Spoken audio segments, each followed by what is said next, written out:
Hi guys, ito nga pa rin ako namin for close unit sa Pag-ibig Part 2. Story time po, paano yung napa-list yung naka-occupied?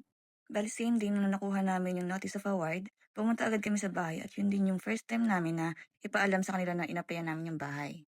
Hindi talaga sila yung may-ari ng bahay, tinirahan lang nila ito dahil walang nakatira. Kumbaga, squat lang sila sa bahay na yon. And then, humingi sila ng 2 months na palugit para makalipat. Pero syempre, hindi kami pumayag sa 2 months. 1 month lang yung binigay naming palugit.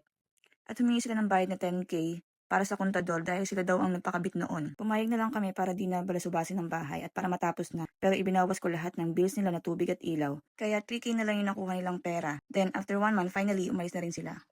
As you can see sa video, pinatibag na namin yung lumang pader na pina-extend nung unang may-ari. At kailangan talaga namin ng parking. And mas na-appreciate namin yung laki ng lote na 74 square meters. Ito yung view ng bahay nung di pa namin pinapatibag.